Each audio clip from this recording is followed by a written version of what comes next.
विजु पट्टनायक फटो को राति अधरे उठे नहीं आउ ता फटो को लगेगा पाई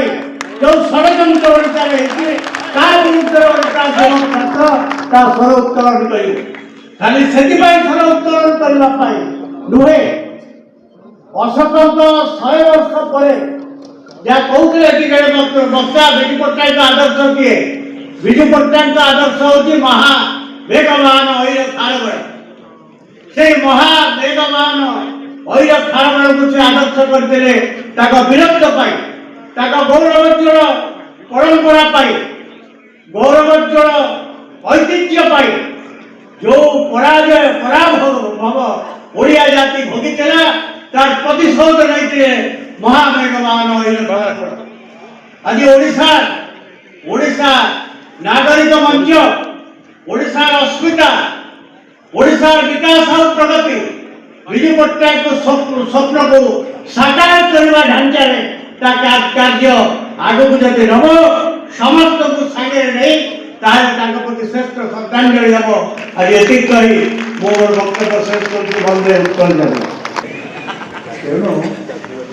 तुरंत मोर बंधु अमर सतर्क किसी गोटे गाड़ी सभा एमती एक सभा आप पढ़े सर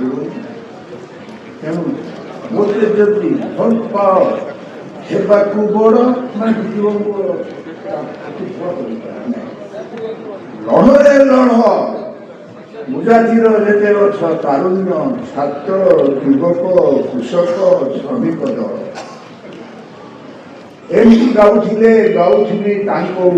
असंख्य कविता तुम धरणी किए थो सीना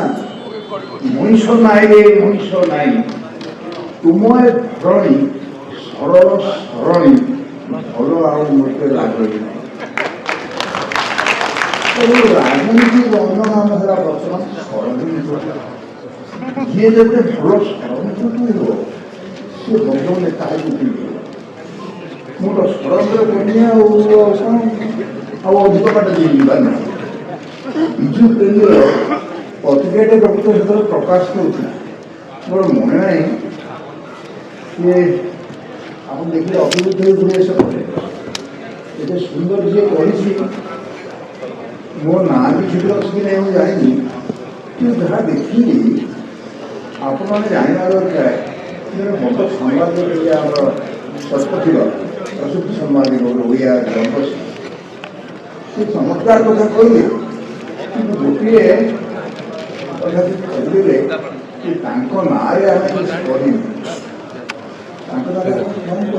ना ओडिशा ओडिया जाति दुईटी पुत्र को जन्म दे गोटे हेले कटक गोटे आप नेताजी सुभाष चंद्र बोस नेताजी